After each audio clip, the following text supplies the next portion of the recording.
आदिवासी विकास विभागाच्या अभिनव उपक्रमामुळे आदिवासी शेतकऱ्यांना एक नवी बाजारपेठ मिळवून दिली आहे। तसेच आदिवासी मुलांना पौष्टिक आहार प्रदान केला आहे। आदिवासी भागातील शेतकऱ्यांकडून सेंद्रिय पद्धतीने पिकवलेली स्ट्रॉबेरी आदिवासी आश्रमशाळातील मुलांना रोजच्या आहारात देण्यात येत आहे। आंबेगाव तालुक्यातील 55 आदिवासी शेतकऱ्यांना आदिवासी विकास विभागाने स्ट्रॉबेरी लागवडीसाठी अनुदान दिलं होतं। या अनुदानाने शेतकऱ्यांनी सेंद्रिय पद्धतीने स्ट्रॉबेरी पिकवली। या स्ट्रॉबेरीला बाजारपेठेत थेट विक्रीसाठी उपलब्ध करून देण्याचा विचार प्रकल्प अधिकारी प्रदीप देसाई यांनी केला आहे। प्रकल्प अधिकारी देसाई यांनी शेतकऱ्यांना घोडेगाव येथे मध्यवर्ती स्वयंपाकगृहात स्ट्रॉबेरी आणून दिली आणि वजन करून त्यांना योग्य दराने पैसे दिले आणि त्यामुळे शेतकऱ्यांना त्यांच्या उत्पादनासाठी चांगली किंमत मिळाली आणि यामुळे आदिवासी मुलांना पोषणयुक्त आहार मिळण्याची संधी मिळाली आहे। यामध्ये माजी मंत्री दिलीप वळसे पाटील यांच्या पुढाकाराने या उपक्रमाची सुरुवात झाली होती आणि त्याचा उत्तम परिणाम दिसून येत आहे। आदिवासी शेतकऱ्यांना सेंद्रिय शेतीला चालना मिळाल्यामुळे त्यांची आर्थिक स्थिती सुधारण्याची शक्यता निर्माण झाली आहे।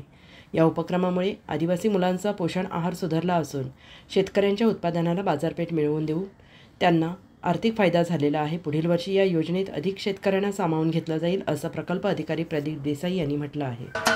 महाराष्ट्राचे सर्वमान्य दैनिक समर्थ गावकरी अहमदनगर, पुणे, नाशिक, जळगाव, धुळे, नंदुरबार, सोलापूर, कोल्हापूर, सांगली, सातारा, मुंबई, ठाणे, पालघर, रत्नागिरी, रायगड, सिंधुदुर्ग, नांदेड, उस्मानाबाद, बीड, औरंगाबाद, नागपूर, गडचिरोली, भंडारा, गोंदिया, अकोला, यवतमाळ, बुलढाणा येथून एकाच वेळी प्रसिद्ध होणारे एकमेव दैनिक, सर्वसामान्य जनतेचे खुले व्यासपीठ।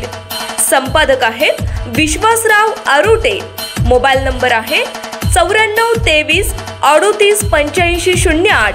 दुसरा मोबाईल नंबर 9423 46 72 72। तिसरा मोबाईल नंबर 75 88 15 0001। वेबसाईट आहे sgavkari.com। मेल आयडी आहे aklgavkari@gmail.com।